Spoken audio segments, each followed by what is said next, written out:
Fox নিউজে প্রচারিত এক সাক্ষাৎকারে ইউক্রেন যুদ্ধ বন্ধ বিষয়ে আলোচনায় এমন কথা বলেন ট্রাম্প। চলতি সপ্তাহে ডোনাল্ড ট্রাম্প এবং ভাইস প্রেসিডেন্ট জেডি ভান্সের সাথে বৈঠক হওয়ার কথা রয়েছে ইউক্রেন প্রেসিডেন্ট ভলোদিমির জেলেনস্কির সাথে।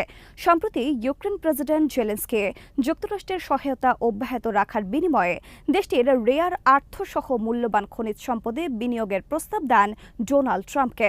বিশ্লেষকদের মতে এই প্রস্তাব লুফে নিতে পারেন ব্যবসায়ী ট্রাম্প। ফক্স নিউজে প্রকাশিত সাক্ষাৎকারে সেই ইঙ্গিত স্পষ্ট।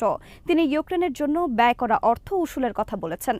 জেলেনস্কির প্রস্তাব অনুসারে ট্রাম্প যদি ইউক্রেনের খনিজ সম্পদে বিনিয়োগে রাজি হন, তাহলে ভিন্ন দিকে মোড় নিতে পারে ইউক্রেন যুদ্ধ। তবে অনেকের মতে ট্রাম্প জেলেনস্কির বিনিয়োগ প্রস্তাবে রাজি হলেও ইউক্রেন যুদ্ধ বন্ধ হবে, কারণ যুদ্ধ বন্ধ না হলে যুক্তরাষ্ট্র সেখানে উত্তোলন করতে পারবে না খনিজ সম্পদ। জেলেনস্কি সোমবার বলেছেন, যুক্তরাষ্ট্রের উচ্চ পর্যায়ের একটি প্রতিনিধি দল ইউক্রেনে আসছেন আলোচনার জন্য। আমি তাদের কাছে আমাদের $500 বিলিয়ন রেয়ার আর্থের সমমূল্যের অর্থ চেয়েছে এবং তারা রাজি হয়েছেন। জেলেনস্কি বলেন, আমি আমাদের রেয়ার আর্থের বিনিময়ে নগদ অর্থ চাই।